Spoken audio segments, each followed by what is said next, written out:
മഹാകവി കുഞ്ചൻ നമ്പ്യാരുടെ തുള്ളൽ കലയിലെ വകഭേദങ്ങളെ എളുപ്പം തിരിച്ചറിയാൻ ചില നിറങ്ങളുടെ സജീവ സാന്നിധ്യം നമ്മളേവരെയും സഹായിക്കുന്നതാണ്.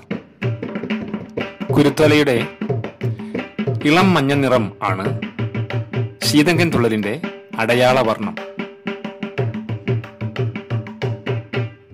പറയൻ തുള്ളലിൽ ഇത് പട്ടിന്റെ ചുവപ്പാണെങ്കിൽ ഓട്ടൻ തുള്ളലിൽ അത് മുഖത്തെഴുതുന്ന പച്ചയാകുന്നു.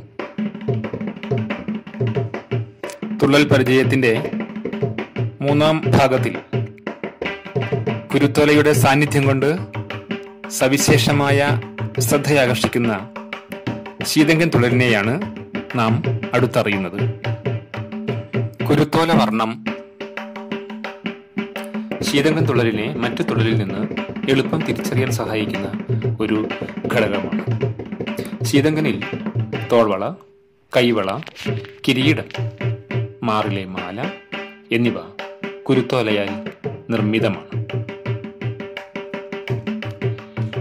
നെറ്റിയിൽ വെള്ളപ്പൊട്ട്, മഞ്ഞൾ കൊണ്ട് മിനുക്കിയ മുഖം, കണ്ണും പുരുകവും എഴുതി ചുവപ്പിച്ച ചുണ്ടുകളും കളഭം ചാർത്തിയ ദേഹവും ശീതങ്കൻ തുള്ളലിലെ ചമയങ്ങളിൽ കാണാം.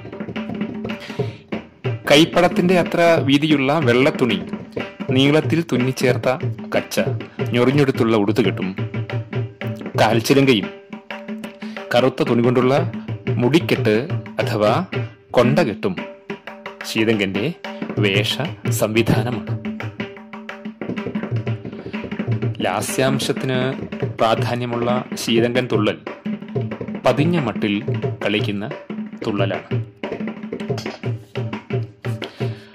പടയണിയിലെ ശീതങ്കൻ എന്ന വേഷത്തെ അനുകരിച്ചാണ് ശീതങ്കൻ തുള്ളലിന് രൂപം നൽകിയതെന്നും അതല്ല കുട്ടനാട്ടിലെ പുലയർക്കിടയിൽ വിളിക്കാറുള്ള ഒരു പേരാണ് ശീതങ്കൻ എന്ന പദമെന്നും പുലയരുടെ നൃത്തത്തെ അനുകരിച്ചുണ്ടായതാണ് ശീതങ്കൻ തുള്ളലെന്നും ഉള്ള രണ്ട് അഭിപ്രായം ശീതങ്കൻ തുള്ളലിനെ കുറിച്ചുണ്ട്.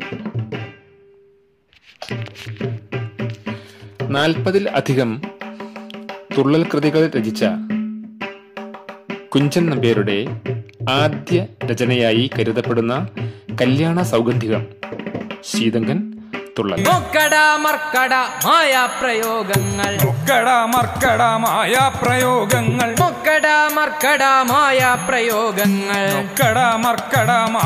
പ്രയോഗങ്ങൾ ഉൾക്കടാടോപം തുടങ്ങുന്ന നിന്നുടെ പ്രയോഗങ്ങൾ ഉൾക്കടാടോപം തുടങ്ങുന്ന നിങ്ങളുടെ മുഷ്കുകളെല്ലാം ശമിക്കും ഭ്രമിക്കാതെ മുഷ്കരദ്വന്ദ്വ യുദ്ധം തുടങ്ങിയിടുകിൽ മുഷ്കുകളെല്ലാം ശമിക്കും ഭ്രമിക്കാതെ മുഷ്കരദ്വന്ദ്വ യുദ്ധം തുടങ്ങിയിടുകിൽ ഇക്കണ്ട നമ്മെ തടുത്തു നിർത്താമെന്ന്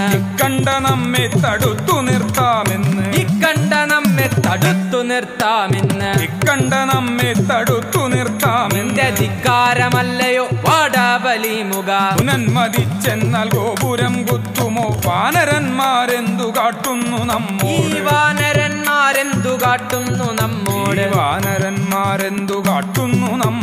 വാനര നില്ലെന്നടുക്കുന്ന നേരത്ത്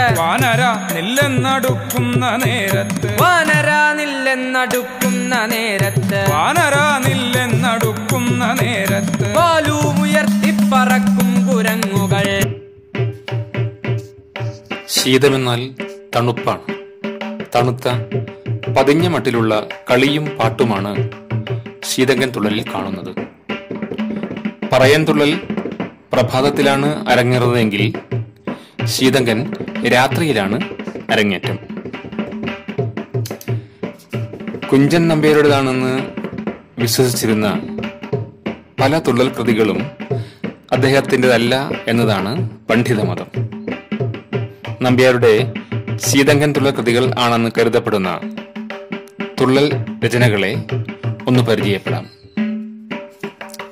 കല്യാണ സൗഗന്ധികം, സുന്ദോപസുന്ദോപാഖ്യാനം, ഗണപതി പ്രാതൽ, ധ്രുവചരിതം, നൃഗമോക്ഷം, പൗണ്ഡ്രകവധം, കൃഷ്ണലീല, കാളിയമർദ്ദനം, ഹിരണ്യ സ്വയംവരം, ബാല്യുദ്ഭവം, ഹനുമതുദ്ഭവം എന്നീ 11 കൃതികളാണ് നമ്പ്യാരുടേതായി അംഗീകരിച്ചിട്ടുള്ളത്.